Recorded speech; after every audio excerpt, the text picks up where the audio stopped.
उत्तराखंड के उधम सिंह नगर से एक हैरान कर देने वाला मामला सामने आया है। मामला ये है कि एक पति और पत्नी अपने पूरे परिवार के साथ खुशहाल तरीके से अपने दो बच्चों के साथ रहते थे। घर परिवार बड़ा था। उत्तराखंड ग्रामीण एरिया, जहाँ पर घर द्वार बड़े बड़े और बड़ी बड़ी खेती, बड़े बड़े प्लॉट होते हैं। तो उसी उधम सिंह नगर में ये पति पत्नी रात में बकायदा खाना खाकर सोते हैं। पूरा परिवार सोता है। उसके बाद सुबह कुछ बड़ा कांड हो जाता है।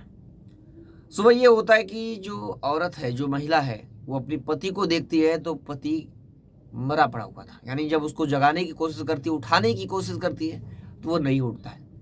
वो भागी भागी दौड़ी दौड़ी रोते रोते परिवार वालों तक पहुंचती है और बताती है कि वो उठ नहीं रहे हैं। और तुरंत परिवार वाले भी घबराए घबराए साथ में जाते हैं बेडरूम में, और वहाँ पर बेड पे देखते हैं कि जो व्यक्ति है वो पड़ा हुआ है।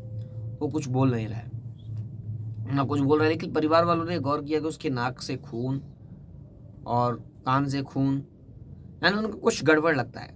उन्होंने तुरंत इस मामले की जानकारी पुलिस को दे दी। मौके पर स्थानीय पुलिस पहुंचती है और घटना की छानबीन शुरू करती है। मामला ये था कि अचानक कोई व्यक्ति शाम को सोया और सुबह इस तरह का उसका ना होना मौजूद, यहाँ पर उसका अचानक यहाँ से उसकी अचानक मौत हो जाना, ये अपने आप में एक हैरान कर देने वाला मामला था। तो लोगों ने पुलिस को इन्फॉर्म तो कर दिया। पुलिस ने सबसे पहले पूछताछ की कि इसका किसी के साथ दुश्मनी या कुछ लफड़ा। तो परिवार वालों ने इसकी कोई पुष्टि या कोई बड़ी जानकारी हाथ में, यानी पुलिस को नहीं दी कि कुछ बड़ी लीड मिल सके। अब पुलिस ने पहले तो बॉडी को अपने कब्जे में लिया। बॉडी को कब्जे में लेने के बाद पोस्टमार्टम के लिए भेज दिया। अब पोस्टमार्टम रिपोर्ट आने का इंतजार था। पोस्टमार्टम रिपोर्ट के इंतजार के पहले पुलिस ने जगह जगह क्या की, लोगों से पूछताछ की इस परिवार के बारे में कि कोई बड़ी इन्फॉर्मेशन हाथ लगे। तो पता चला कि जो व्यक्ति था काफ़ी शराब पीता था। आपको बता दें, इसमें ओरिजिनल नाम नहीं लेना चाहूँगा, लेकिन लड़की का नाम सोनम और जो व्यक्ति है जो मरा है उसका नाम सुरेंद्र है।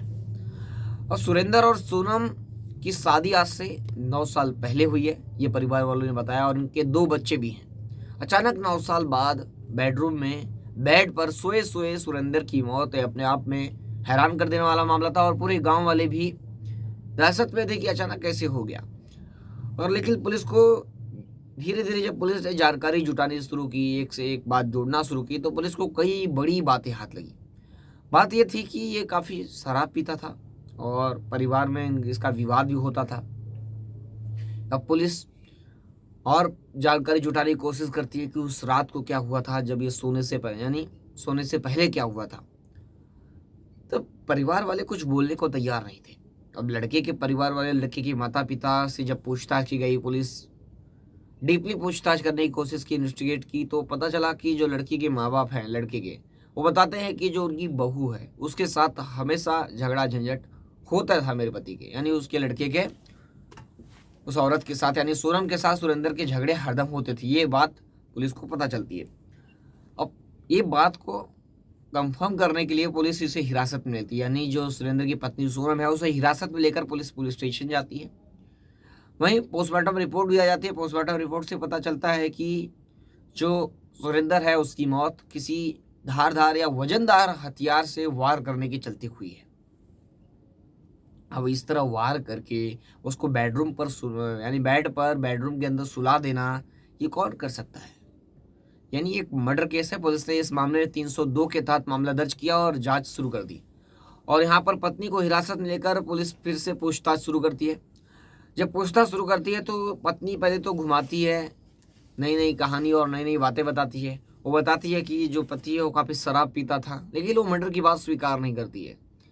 वो बताती है, काफ़ी कुछ जानकारी देती है पुलिस को कि वो शराब पीकर हमेशा आते हैं, झगड़ा करते हैं, हमारी शादी 9 साल पहले हुई थी, हमारे 2 बच्चे हैं, बाकायदा ये सारी बातें पुलिस को लगती है, लेकिन वो मर्डर स्वीकार नहीं करती। उसके बाद परिवार वालों से पुलिस और पूछताछ करती है, तो परिवार वाले भी इससे ज़्यादा कोई जानकारी नहीं दे पाते हैं।